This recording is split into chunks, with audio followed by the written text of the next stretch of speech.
Ever since I can remember, I've always felt lost, as if something was very, very wrong and I shouldn't be in here. I have always hated the world that I was brought into. When I was young, my solution to this was to escape to fiction, fantasy novels and video games and movies were the only things that kept me alive, because I just did not want to deal with reality at all. It was completely unappealing to me, this world that humanity has created. But as I was getting older and my teenage days were ending, I have decided to start to look for solutions to make myself feel better and to indeed make the world a better place, to try to fix this disease that has kept me down all my life. I have tried dabbling in science and transhumanism and art and at one point even religious faith. But the very core of everything that I was doing always stayed the same, and that core was looking at myself as being just as faulty and wrong as the rest of the world.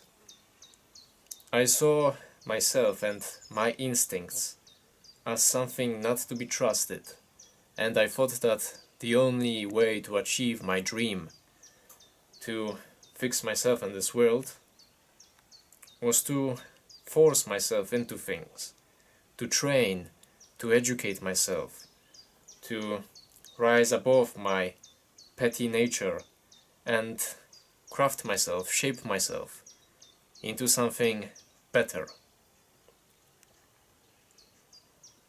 That was the thought behind everything that I've tried. I looked at myself as a creature that was dumb and lazy and ignorant and dim.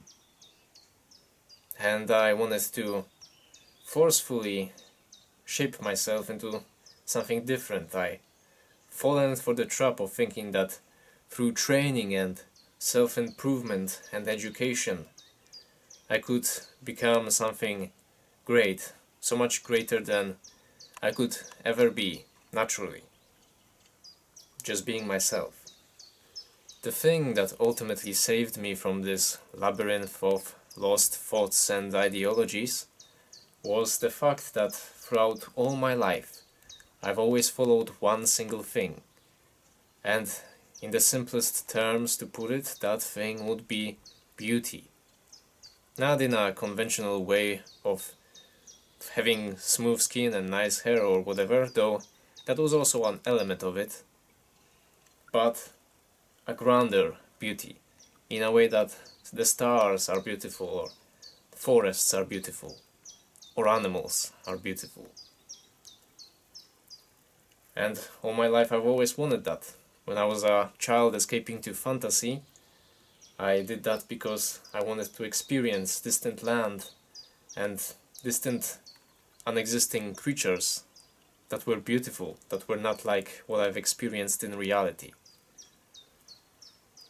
Later, when I turned towards science and the progress of the human mind and transhumanism, I wanted to use my cognitive abilities to perhaps create something beautiful, to modify humanity into being something greater and more worthy of existence than it has ever been, and not as corrupt and filthy as what I've grown to know in my life.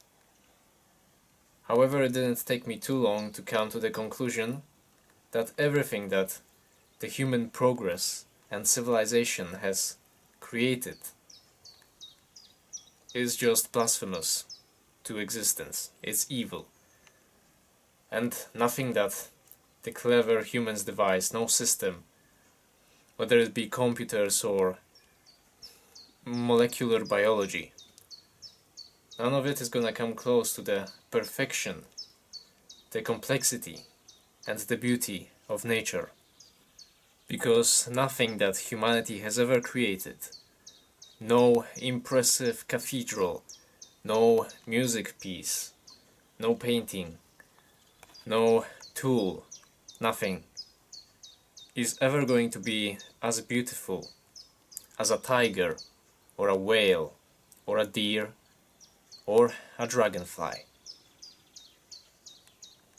Nature is everything that you need, and by forcing yourself into becoming anything that you don't feel like you should be, by training yourself and educating yourself to rise above nature, in reality, all that you're doing is you're just making everything worse. You're just corrupting everything, the world around you and yourself. And that's the reality of things, free from all fantasies. It is extremely important to separate fantasy from reality, because when you don't experience reality that much and you just live in your own little world, it is very easy to be a transhumanist and have this image in your head of people as those tall and beautiful creatures creating wonderful things through which they can ascend onto new levels of existence and become something like the elves from Tolkien's books. You can have that in your head, and it's utter insanity because it is completely separate from reality. So all that leads to the simple conclusion that only through returning to nature can we achieve any form of greatness and beauty for ourselves. Because the more of the so-called human progress there is, the worse things get. And humanity becomes more and more retarded. And by returning to nature, I don't mean becoming like the hunters and gatherers that we know, that have been recorded in human history, because those people are nowhere near being natural.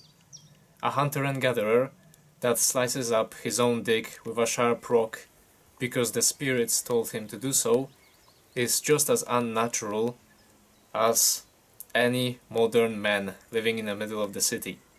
It is pretty much the same, or perhaps even worse. A natural life is a life in which you always listen to your instincts, and you only ever do the things that you either want to do or absolutely and necessarily have to do in order to survive. It is a life within a system in which every single living being has a fighting chance to survive. You don't have any stupid instincts. Your nature is not stupid. Nature has already given you all the tools that are necessary for you to survive and thrive. Learning things, becoming a part of the so-called human progress, educating yourself, trying to shape yourself into something that nature has not intended for you, it is all folly. It is a mistake, and it is only a thing that slaves do. Unhealthy, ugly, weak slaves that force themselves into being something that they are not. All the beautiful things that the human progress and the human civilization have ever created are merely supplements of true beauty and true soul that comes from nature and living within it. But how could we return to nature? Is it even possible? How would we even approach it? What does returning to nature even mean? Well, that will be the focus of my future videos of this channel, here on this website or whatever website it goes to. And that will be the focus of my life, because there is really nothing else that I could do. This is the only thing to do, and it's not something that I believe in, it is something that I know. And that's simply it.